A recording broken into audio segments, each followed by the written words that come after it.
트럼프 정부 이제 등장한 지 2기가 한 달하고 5일 정도 지났는데요. 1기보다는 훨씬 더 빠른 속도로 더 많은 분야에서 아주 급격한 변화들이 있습니다. 정책 면에서. 그래서 그런 정책이 좀 길게 봐서 미국 전체 패권에 어떤 영향을 미칠지를 분석하는 것이 굉장히 중요한 목표고요. 또 이런 트럼프 2기의 기존의 전통적인 미국 외교 정책과는 다른 외교 정책이 어떤 미국 패권 전체의 변화를 가져올지 저희 연구는 한 대략 10여 년의 미래 속에서 국제 정치에서 글로벌 리더십이 어떻게 변화할 것인지를 살펴보는 것인데요. 그 중에서 미국 패권의 향방을 보는 것이 굉장히 중요한 문제입니다. 그러기 위해서는 뭐 굉장히 많은 개념들이 요즘에 나오고 있잖아요. 그 양극 체제로 가고 있고 신냉전이 되고 있다는 견해도 있고요. 다극 체제라는 견해도 있고 또 미국이 여전히 강력한 힘을 가지고 있기 때문에 미국이 계속 리더십을 가질 거라는 견해도 있고요. 굉장히 많은 층위에서 다양한 개념적인 설명들이 있기 때문에 앞부분에는 어쩔 수 없이 좀 개념적인 얘기를 좀 재미가 없으시더라도 좀 드리고 중간에 트럼프 2기 들어서 나오고 있는 여러 가지 정책을 좀 말씀드리고 특히 후반부에 이제 우크라이나 전쟁으로 변화되고 있는 세계 안보 구조의 변화 부분을 말씀드리면 시간이 꽉 찰 것 같고요. 지금 트럼프 대통령이 많은 정책을 하고 있고 대부분은 바이든 정부가 했던 정책을 전면 부정하고 새로운 정책을 하고 있는데 그런 정책이 미국의 외교 정책의 큰 전략적인 틀, 또 세계의 경제 안보 구조에까지 영향을 미칠 것인지 아니면 뭐 비교적 단기간으로 지속되다가 질서에 대한 영향은 점점 잦아들고 큰 틀에서 연속성을 더 유지할지 그거를 이제 계속 지켜봐야 될 것 같아요. 아직은 시간이 많이 지나지 않았기 때문에 알기는 어렵지만 우리가 국제정치의 질서라는 개념을 볼 때 질서라는 것은 우리가 예측 가능한 어떤 부분들의 조합 또는 지속 여부라고 볼 수 있다면 지금 우리가 살고 있는 현대 국제정치는 조직 원리와 운영 원리의 두 차원으로 나누어서 볼 수가 있습니다. 그래서 아주 근본적으로는 주권 국가들이 다 자기 이익을 추구하는 그런 베스트 팔렌적 조직 원리라고 우리가 얘기하는데요. 그런 이제 국가 중심의 세계 위에 운영되고 있는 조금 더 구체적인 운영 원리. 근데 지금 우리가 2차 세계대전 이후에 살아왔던 국제정치의 운영 원리라는 것은 자유주의 국제정치라고 볼 수 있습니다. 그것은 국가들의 주권을 굉장히 강조하면서 다자적인 협력을 최대한 끌어내려고 하는 비교적 평화로운 그리고 이제 그거를 주도하는 패권 국가가 반드시 있는 그런 국제정치 안에서 우리가 살아왔기 때문에 우리 대한민국이 2차 세계대전 후에 이제 독립하고 여태까지 오면서 우리는 패권적 자유주의 운영 원리 밖에서 살아본 적은 사실 한 번도 없습니다. 그런 면에서 그게 바뀌고 있다면 굉장히 큰 변화, 우리 한 번도 경험해보지 않았던 국제정치로 들어가고 있다고 볼 수 있는데 따라서 패권이 없는 질서와 패권이 있는 질서로 나누어 볼 때 패권이 있는 질서가 훨씬 더 안정적이라는 것을 알 수 있고요. 근데 지금 트럼프 대통령은 패권을 계속 유지하려는 아주 강한 의지를 보이고 있기 때문에 흔히 우리가 얼핏 얘기했듯이 신고립주의라든지 패권의 역할을 방기한다든지 하는 쪽으로 가고 있다고는 볼 수 없고요. 그 대신에 자유주의적이지 않은 패권 운용 원리, 주로 미국의 국익을 우선 앞세우고 가장 중요한 주권의 원리라든지 다자주의적인 협력을 필요에 따라서 방기하는 그런 모습을 보이고 있기 때문에 여전히 패권적인 외교 정책을 추진한다. 이게 패권이 꼭 나쁜 의미는 아니고 리더십을 행사하려고 한다는 것이고요. 그 리더십의 가장 필수적인 구성 요소는 이제 압도적인 힘, 그건 당연히 필요하고 또 그걸 유지하고자 하는 의지, 그것은 외교 대전략 측면이나 미국 국민들도 그런 이제 패권적인 사업, 기획을 계속 지지를 해줘야 되고 또 다른 국가들도 그런 패권 국가의 리더십에 인정하고 그것을 인정하고 함께 패권을 유지하고자 하는 뭐 최소 지지 연합이랄까요? 그런 승인이 있을 때만 패권이 유지될 수 있다.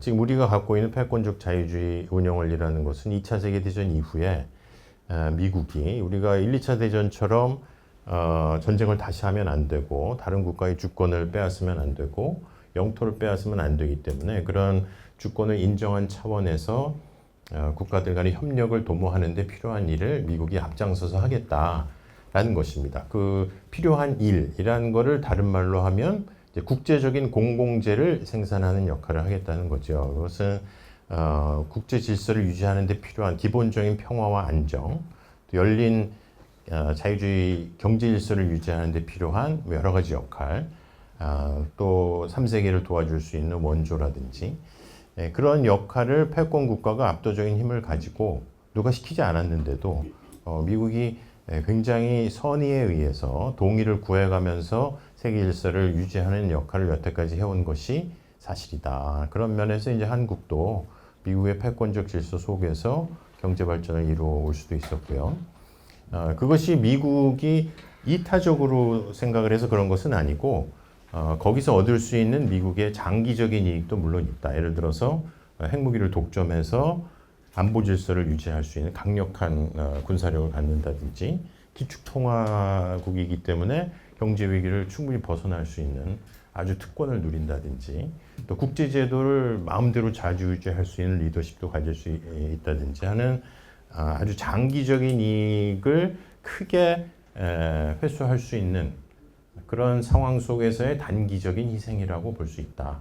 근데 그 단기적 희생을 감수할 수 있을 만큼 힘이 압도적으로 축적되어 있어야 하는데 우리가 봤던 그런 패권은 이제 선의와 동의에 의한 패권이었다고 볼 수 있습니다. 근데 그렇게 하지 않고 조금 더 강압에 의해서 하는 패권의 형태, 영어로 이제 predatory하다고 할 수 있는데 냉전기 이제 소련 중심의 공산권이 조금 더 강압에 의한 패권의 모습을 보여왔기 때문에 그렇게 볼 수 있는데 문제는 그런 강압에 의한 패권을 미국 주도의 패권 질서에서는 우리가 별로 본 적이 없었다는 거죠. 근데 그걸 이렇게 생각을 해보니까 우리가 경험해 보진 못했지만 강압에 의한 패권국은 단기적인 이익도 취하고 장기적인 이익도 그 속에서 지속 가능하게 계속 확대하고자 하는 욕구를 가졌을 때 우리가 강압적 패권이라고 부를 수 있겠다 그런 생각이 듭니다. 사실 이제 그런 강압적 패권에 대한 분석은 별로 없거든요.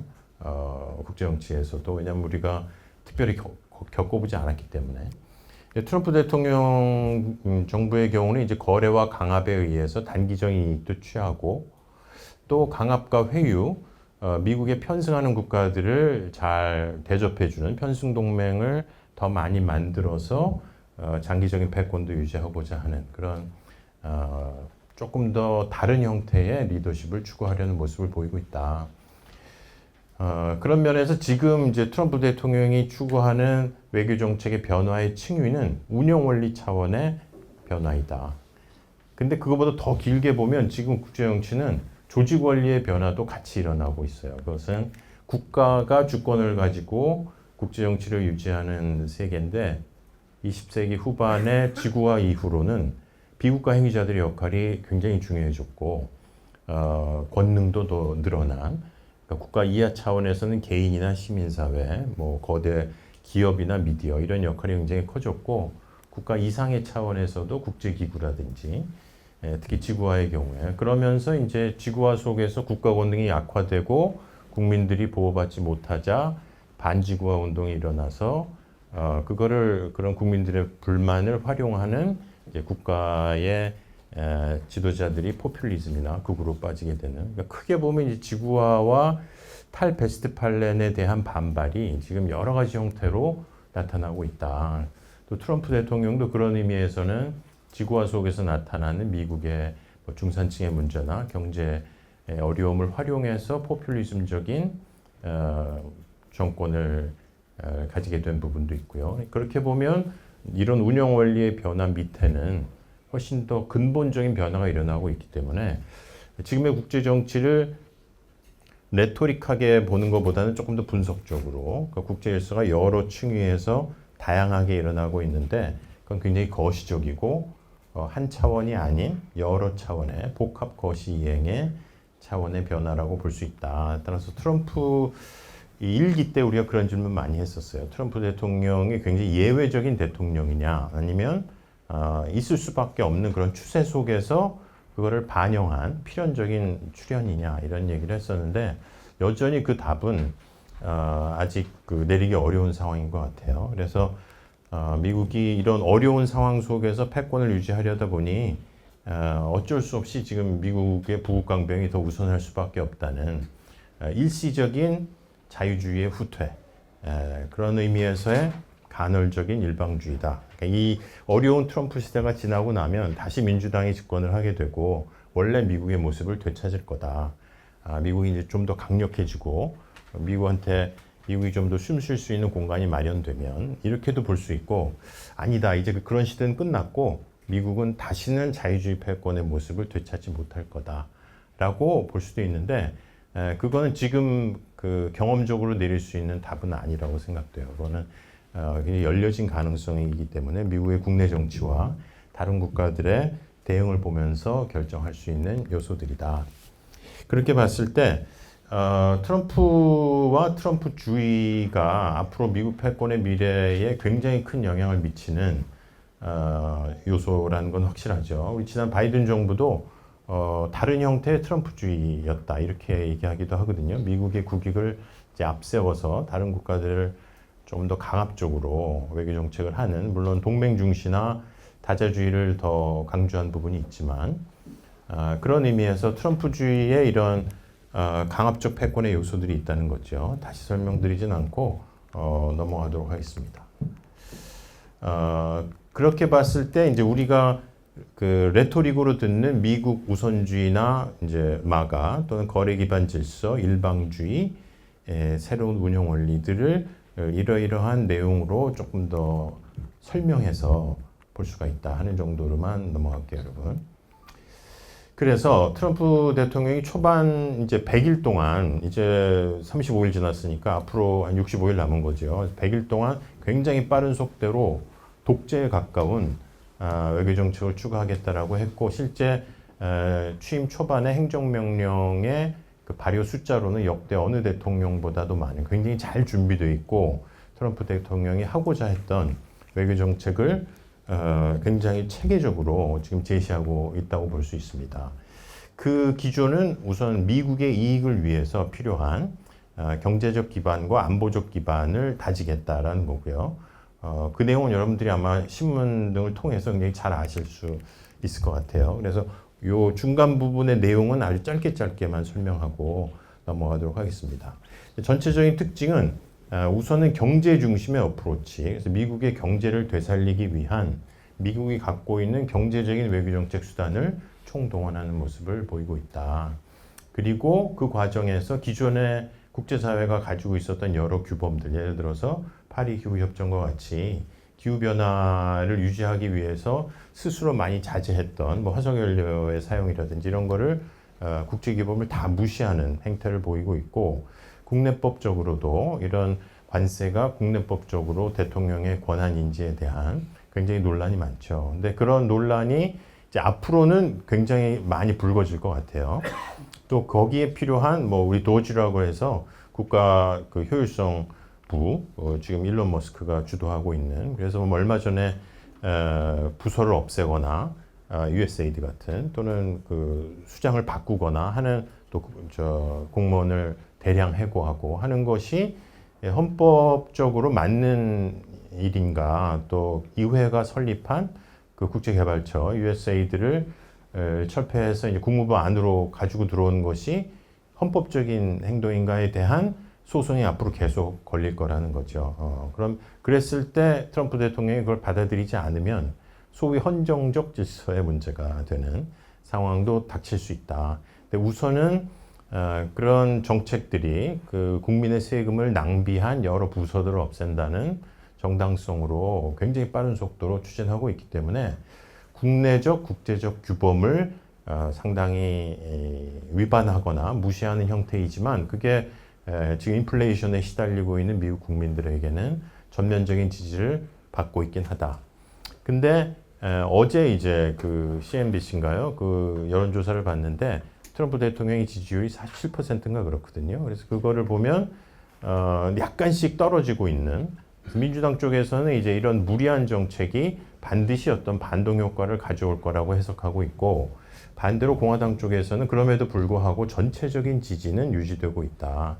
그래서 양쪽이 다 자기 중심적으로 해석할 여지가 있다. 이렇게 지금 보고 있는데, 아주 극단적인 민주당의 분석가들은 100일쯤 지나면 트럼프 대통령의 이런 정책의 효율성에 대한 굉장한 반발이 국내적으로 형성될 수 있다. 이렇게 보기도 합니다. 그런 면에서 트럼프 대통령은 경제적인 성과를 우선 최대한 거두고, 그 다음에 또 안보나 다른 외교 정책에서 성과를 거두어서 내년 11월 중간선거까지 이 공화당의 주도권을 유지해야 되는 굉장히 어려운 사실 국면에 있다. 그래서 지금 우리가 볼 때 많은 그 급진적인 개혁이 일어나고 있는 것 같지만 그 뒤에 따라올 수 있는 여러 조정 효과들을 같이 보아가면서 그게 미국 패권에 진짜 영향을 미칠 수 있는 것인지 하는 것을 볼 필요가 있다. 이민 정책도 굉장히 중요한 정책이고요. 지금 좀 이따 나오게 될 이제 J.D. 벤스 지난번 뮌헨 안보 회의에서의 연설 같은 것과 직결되는 문제입니다. 그래서 이민 문제는 경제 문제이기도 하죠. 미국의 일자리를 빼앗고 사회보장제도나 이런 미국의 시민들의 그 텍스를 다 불법 이민자들이 가져가는 그런 거를 막겠다는 모토를 내걸고 있고, 또 마약도 같이 들어오고, 그래서 기본적인 방향에서는 미국 국민들의 지지를 받고 있지만, 예를 들어 출생 시민권 폐지, 미국은 속지주의니까요. 그것을 금지하는 것에 대한 이제 그 법원의 부당 판결과 같은 문제들도 계속 발생하고 있다. 또 정부 효율부도 굉장히 투명하지 않게 많은 기존의 의회에 의해서 설립된 정부들에 대한 반격을 하고 있기 때문에 그런 문제들이 더 강화됐을 경우에 벌써 이제 그 부당 해고된 많은 공무원들이 인터뷰도 하고 TV에 나와서 토론도 하고 그러거든요. 그런 이제 경제 부분에 큰 변화가 지금 앞서가고 있고, 그 다음에 이제 안보 정책이 따라오는 형태로 가고 있다. 그 안보 정책이 이제 어떤 영향을 미치고 있는지는 뒤에 다시 좀 설명을 드리고요. 기술 정책은 당연히 미국을 위대하게 만드는데 가장 중요한 자산이기 때문에 미국은 아주 강력한 기술 정책을 추진하고 있다는 걸 알 수 있습니다.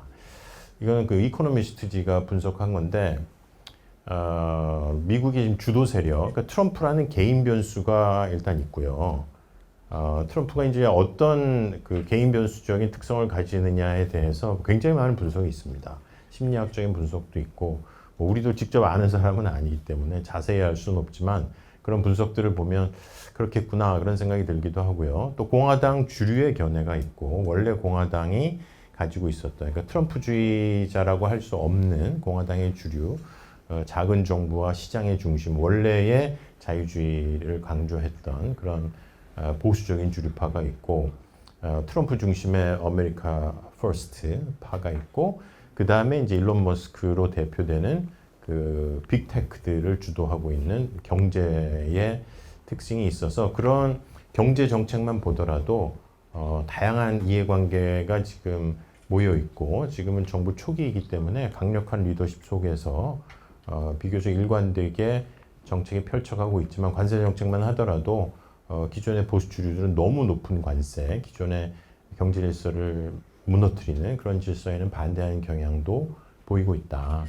해서 앞부분에 미국 우선의 무역 경제 정책이 나오고 있다라는 이야기를 말씀드리고요. 그런 면에서 트럼프 정부가 추진하는 경제 정책이 무조건 너무 미국적이다 이렇게만 또 보기는 어려운, 그동안 미국이 해왔던 정책에 대한 여러 반성과 그런 프러스트레이션 이런 게 있을 수는 있다. 그래서 요즘 미국 그 뭐 루비오 국무장관이나 주요 인사들의 발언을 보면 프리 앤 오픈, 그게 이제 자유주의 경제 질서의 핵심 표라고 한다면 뭐 인도 파시픽도 그렇고요. 요즘엔 fair and reciprocal 한 질서를 만들자 이렇게 주장하는 것 같아요. fair라는 거는 흔히 중국을 욕할 때 중국이 아주 부당하고 불공정한 무역 관행과 국내 체제를 가지고 있다고 비판하잖아요. 또 reciprocal 해야 된다. 이거는 과거처럼 미국이 비네볼런트 헤게모니로서 일방적으로 희생하는 질서가 아니고 이제 서로 좀 어느 정도 균형에 맞춰서 주고받기식. 요즘에 이제 영국이 미국 관세를 많이 피하고 있다 이런 얘기 하거든요. 근데 그 이유는 이제 영국의 미국 무역량이 적기도 하지만 이 무역의 밸런스가 대체로 맞는 국가들에 대해서는 트럼프가 그렇게 막 과격하게 안 하고 무역 흑자를 많이 내는 미국에 대해서 국가들에 더 가혹하기 때문에 좀 리시프로컬한 질서를 만드는 거다. 무조건 뭐 몰아치는 건 아니고. 그래서 미국 생각에 공정하고 어느 정도 밸런스가 갖춰진 그런 질서를 좀 인위적이지만 정치적으로 만드는 게 중요하다. 이런 생각을 하고 있기 때문에 그리고 지난 30년간 미국 단극 체제에서 미국이 워낙 큰 국력 소모가 있었고 미국 국민들도 굉장히 고통을 받은 부분도 있기 때문에 그런 면에서 이제 좀 경제 질서 전체를 재편하고 싶다 이런 얘기를 하고 있긴 한 거죠.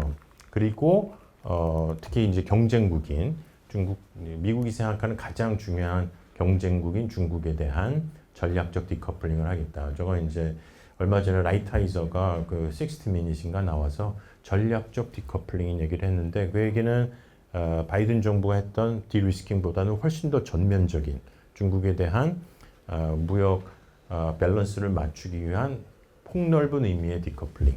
일반 무역 전체를 안 하는 건 아니지만 그런 조금 더 전면적인 디커플링의 의사를 보이기도 한다. 그런 면에서 미국의 경제 우선주의는 미국의 이익을 도모하고 경제 질서를 무너뜨리는 부분이 있지만 어느 정도는 조정이 가능한 그런 영역이라고 생각돼요. 또 우리 입장에서도 피해를 최소화하면 되는 영역이지 우리의 정말 생사가 달린 문제라고 생각을 해서 근본적으로 대미 관계를 다시 생각해야 될 정도의 큰 변화는 아니다. 하지만 군사 안보는 전혀 다른 문제라는 거죠. 그 얘기 좀 이따가 말씀드리고 중간에 대외 원조 중단이 굉장히 큰 충격을 가져왔었어요. 미국이 마셜 플랜부터 다른 국가들, 특히 제3세계에 대해서 개발 협력을 주도적으로 해왔던 그리고 그걸 통해서 3세계 지역에 대한 전략적 이익을 실현했던 외교 정책의 전통을 가지고 있었는데 이거를 전면 금지하고 류비오 장관 그때 저 인터뷰 보면은 USAID가 완전히 자의적이고 예산 낭비적인 그런 말도 안 되는 행동을 하고 있다라고 해서 사실상 거의 중단되고 있고 한국에도 많은 영향을 미치고 있습니다. 뭐 그것도 어느 정도는 재조정한다는 의미에서는 의미가 있지만 요 자체적으로 봤을 때는 그 USAID가 갖고 있는 많은 경험과 관료들의 전문성 이런 게 다 이제 무시되고 대부분 다 해고되거나 축소되는 그런 형태를 보일 거기 때문에 미국의 개발 협력에 대한 전문성이 줄어들 거다라는 자체 평가도 한편에 있고 더 중요한 것은 그 공백을 이제 중국과 러시아가 빠른 속도로 메워 나갈 것이다라는 거죠. 뭐 중국과 러시아에게는 좋은 기회이고 또 수원국에게도 좋은 기회일 수 있는데 미국 입장에서 보면은 장기적으로 미국의 영역이 약화될 수 있는 특히 중국이 하고 있는 1대1로의 그 엄청난 자금력이나 또 러시아도 뭐 시리아의 변화와 같은 중동 사태에 다시 영향력을 발휘할 수 있는 그런 면에서 역시 대원조 중단도 미국의 세계 질서 재편에 큰 영향을 미치는 변수일 수 있다. 어떤 면에서 경제보다는 조금 더 중요한 우리가 글로벌 사우스란 말을 요즘 쓰는데 대부분 제3세계이긴 해요. 근데 제3세계와는 좀 다른 뉘앙스로 미중 간 또는 강대국 간 전략 경쟁이 있을 때 조금 더 많은 힘을 가지고 그거를 좌지우지할 수 있는 3세계 국가들의 힘, 그러니까 과거 힘없고 못 사는 비동맹으로서의 3세계가 아니라 중요한 사안에 이제 목소리를 내고 뭐 광물 자원이라든지 투표권 이런 면에서 더 중요한 뭐 펜스 시터라고 하기도 하고 사우디아라비아 같은 경우죠. 그런 아주 중요한 나라들이 있기 때문에 그런 나라들을 소외시켰을 때 가질 수 있는 위험이 굉장히 크다는 것이고요. 그러면서 경제와 원조, 그 다음에 이념과 세계 질서. 그래서 트럼프 대통령의 행보를 보면 굉장히 개인적인 측면이 강하고 지속적이지 않고 트럼프 대통령은 굉장히 거래 중심적이고 현재의 성과를 중시하는 뭐 어떤 심리적 분석에 의하면 뭐 장기적인 자기의 어떤 레거시 이런 거는 그렇게 중시하는 성격이 또 아니다 이렇게 분석하는 사람들도 있고요. 어쨌거나 이 J.D. 벤스 부통령의 그 뮌헨 안보회의 연설을 보면 그 영상도 보셨겠지만 굉장히 그 유럽의 지도자들이 앞에 대통령들이 있는 데서 유럽의 가장 큰 적은 러시아가 아니라 유럽 내부의 민주주의적이지 않은 너네들의 정치 체제다 이렇게 그 면전에서 이야기를 했기 때문에 굉장히 이제 유럽 국민들과 지도자들에게는 모욕적으로 들렸던 그런 연설이었고 독일의 극우 정당이라고 우리가 하는 이번 대한정당 투표에서 20% 이상 이번에 최대 득표를 했는데 그런 정당의 발언권을 제한하는 이제 독일의 바뀌었지만 숄츠 총리에 대한 비판도 있었고요. 근데 그 핵심이 뭐냐? 이틀 전인가 그 벤스가 그 CPEC이라는 그 보수 포럼에 나와서 이제 굉장히 길게 이 연설의 뒷얘기를 했었어요. 뒷얘기를 했는데 핵심은 이민을 막아야 된다. 유럽의 이제 웨스턴 시빌리제이션이란 말을 썼어요. 그래서 유럽적인 서구의 문명을 지키기 위해서는 외부의 이민을 차단해야 되는데 그런 정책을 충분히 추진하지 못했고 그런 정책을 추진하는 극우 정당들의 목소리를 억압하고 있기 때문에 유럽은 민주적 가치에서 후퇴하고 있는 것이다. 따라서 유럽도 미국처럼 그러니까 그 벤스 엊그제 얘기해서 결국 미국과 같은 길을 따라올 때 트럼프 대통령이 하고 있는 반이민 정책과 공동체적인 미국의 정치 체제를 유지하고자 하는 그런 이념을 유럽도 따라야 된다. 그런 면에서는 이제 새로운 이념적 가치와 새로운 동맹을 만들고자 하는 그런 모습을 보여주어서 이거는 트럼프 대통령보다는 훨씬 더 깊은 의미의 세계 질서 변화의 어떤 이념적 기초를 다지고자 하는 모습을 보이고 있어서 굉장히 흥미로운 부분이었어요. 이제 5, 6분 정도 더 말씀드려야 될 것 같은데요. 그런 면에서 이 경제나 원조 또는 이념 부분에서 그 트럼프 정부의 지난 100일간이 가지는 이 패권적 리더십에 대한 효과들이 점점 그림자가 이제 길어지고 있는데 이 모든 문제는 죽고 사는 문제는 아직 아니다. 근데 그 문제의 핵심의 사례는 우크라이나 전쟁입니다. 그래서 트럼프 대통령 취임사를 보면 나는 평화를 위한 대통령이 되겠다라고 얘기하는데 그때는 이게 무슨 말일까? 저도 그랬는데 가자 전쟁과 우크라이나를 처리하는 이제 형태를 요즘 보면서 평화란 결국 불개입, 미국의 불개입을 위한 기초를 다지는 그리고 그 평화와 안정을 만드는 대가로 미국의 최대한의 국익을 실현하는 그런 안보 관련 외교 정책을 통칭해서 평화를 트럼프 대통령이 사실 시작한 전쟁이 없기 때문에 또 기존의 전쟁을 끝내겠다고만 약속하고 실제로 그렇게 하고 있고 근데 그게 무엇을 위한 평화냐? 지속 가능한 정의와 또 질서의 회복을 위한 평화냐? 아니면 정말 전쟁만 안 일어나도록 하는 그런 의미의 평화냐 하는 것인데 미국이 압도적 힘을 가지고 있기 때문에 그 힘을 활용한 거래에 의한 전쟁의 종식을 추진할 수 있는 충분한 능력을 가지고 있다. 근데 그게 잘못된 방식으로 전쟁을 종식하게 되면 굉장한 안보 질서의 여파를 가져올 것이라는 점이죠. 그래서 지난번에 이제 사우디아라비아에서 미국 측과 러시아 측이 그 푸틴 트럼프 1시간 반 전화 통화에 이어서 회담을 4시간인가 했습니다. 그래서 루비오 장관이 4가지 합의사항의 원칙을 이야기했는데 뭐 별 얘기는 아니에요. 크게 보면 뭐 외교 관계를 회복하고 장기적인 미래의 공동이익을 추구하고 협상팀을 만들고 근데 거기에 빠진 얘기들 예를 들어서 2014년서부터 러시아가 빼앗았던 영토의 회복 그리고 우크라이나의 사후의 안전 보장을 위한 조치 가장 중요한 문제들에 대한 언급이 다 빠져 있다.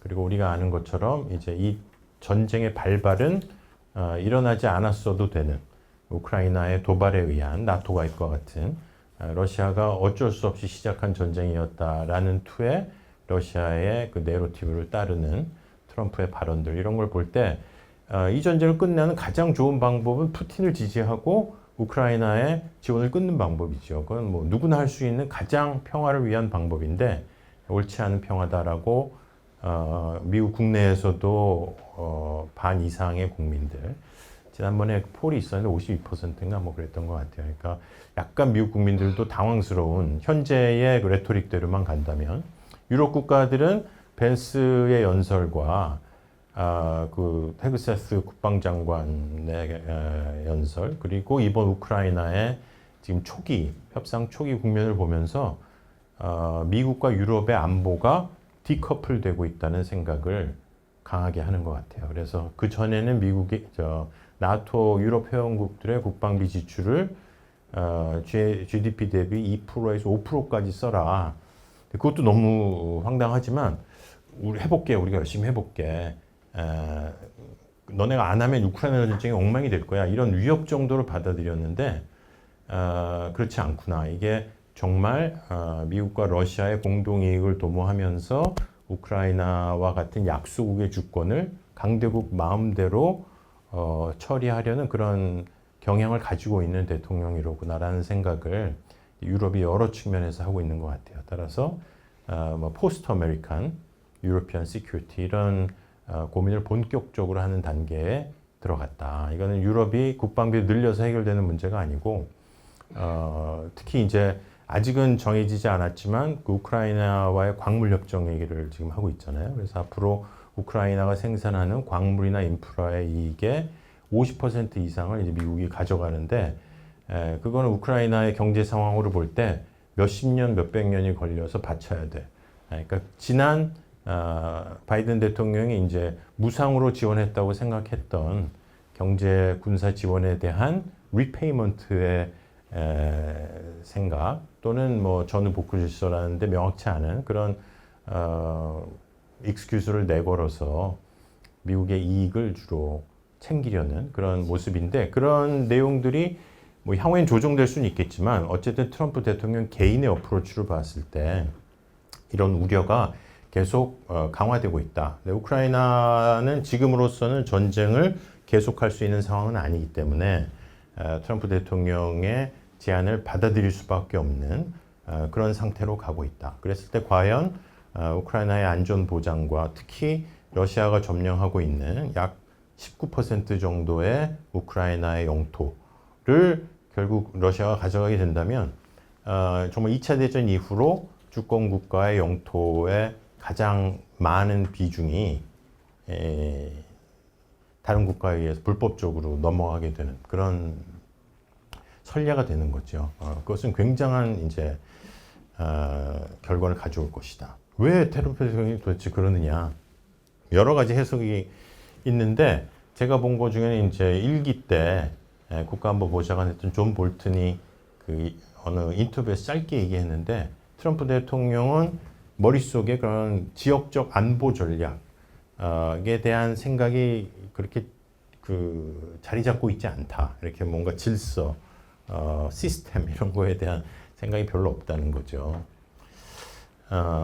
그래서 만약에 지금 트럼프가 우크라이나 전쟁을 보는 관점이 이제 젤렌스키하고 개인적인 관계도 굉장히 나쁘고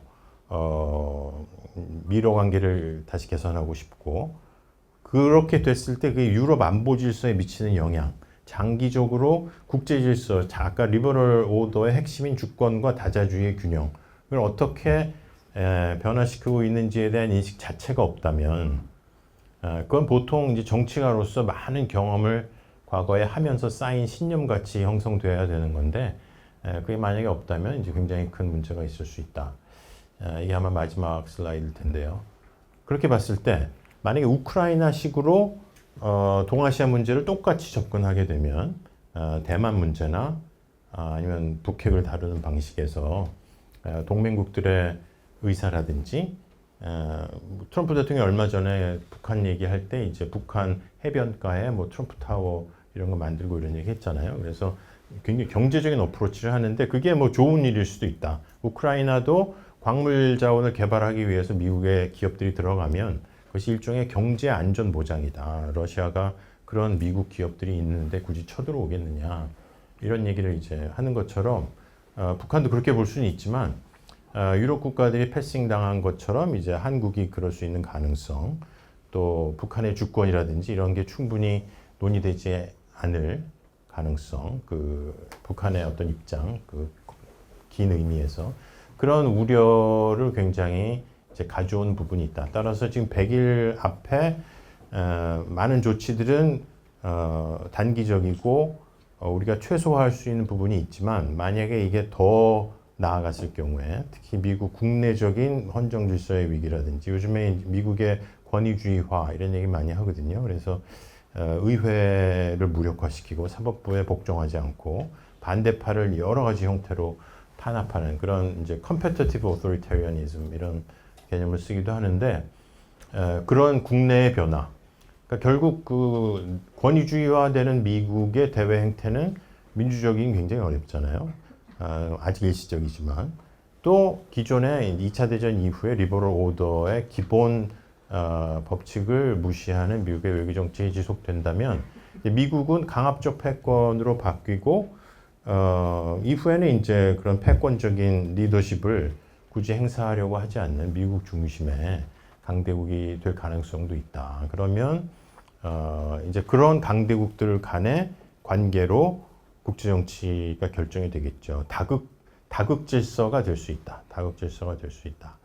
근데 우리가 그 복잡한 얘기인데요. 18세기 유럽을 다극 체제라고 하는데 다극이 체제를 만들려면 서로 간에 경쟁적이지만 규범이 있어야 돼요. 세력 균형을 지키고자 하는 규범도 있고 여러 가지 형태의 합의가 있어야 되는데 그렇게 될 수 있을지 그건 이제 굉장히 먼 미래에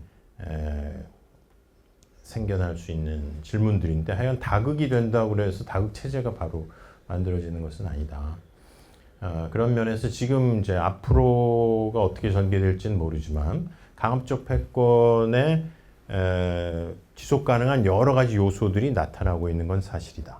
그리고 그게 장기적인 그런 기획이 없는 트럼프 대통령 개인을 좀 넘어서서 이제 트럼프주의자들과 그런 이념적 기초도 만들어지고 있고 질서 면에서도 약간 불가역적인 그런 흐름도 나타나고 있기 때문에 이게 이제 얼마나 빠른 속도로 더 심화될지가 굉장히 중요한 문제라는 것이고요. 특히 이제 유럽 국면까지 어느 정도 정리가 되면 그 다음은 아시아인데 그 아시아에 미칠 영향을 잘 살펴보는 것이 중요하다. 여러 가지 면에서 그래요. 만약 미러 관계가 정말 좋아지면 중국 입장에서 꼭 좋은 것만은 또 아니잖아요. 그 리버스 닉슨 이런 얘기도 하고 만약 미러가 너무 좋아지면 러시아의 중국 의존도도 줄어들 수 있고 또 푸틴이 만약에 북핵 문제 중재를 서게 되면 한국의 중요성은 굉장히 삭감될 거고 그러니까 우크라이나 전쟁 자체의 정당성과 별도로 미러 관계가 좋아질 때에 그게 다른 국가들에 미치는 영향 또 동아시아로 모든 이제 관심이 결국 쏠리게 될 텐데 주변적인 문제가 다 정리되면 대중 전략이 미국 외교 전략의 핵심이 될 텐데 어떤 형태의 외교 정책을 펼칠 것이냐. 푸틴처럼 굉장히 큰 선물을 안겨줬을 때 미중 관계가 순식간에 좋아질 것이냐. 아니면 구조적으로 정말 페이싱 트레이시이기 때문에 미중 관계는 계속 경쟁적으로 갈 수밖에 없을 것인지 이런 문제는 아직 열려진 가능성이다. 그리고 그 속에서 또 중국은 이따 우리 이옥 선생님께서 잘 말씀해 주시겠지만 그런 공백을 중국의 외교 정책을 위해서 어떻게 활용할 수 있는지 또 우리로서는 그런 미국의 유럽 국가들에 대한 안보 경시 경향 우리는 그 우리의 핵 안전을 미국의 확장 억제에 온전히 의존하고 있기 때문에 만약에 그런 유럽과 같은 국면이 벌어진다면 한국의 안보를 어떻게 해나가야 될지의 문제들이 이제 곧 100일 내에 들어갈 이제 문제들이기 때문에 그런 것을 보는 것이 중요하다는 말씀을 드리고요. 그런 면에서 긴 미래를 말씀드려야 되는데 우선은 단기적인 변화가 너무 급격하기 때문에 그걸 통해서 미래를 어떻게 볼 수 있을지를 더 고민할 필요가 있다 이런 말씀 드리면서 네 말씀 마치겠습니다.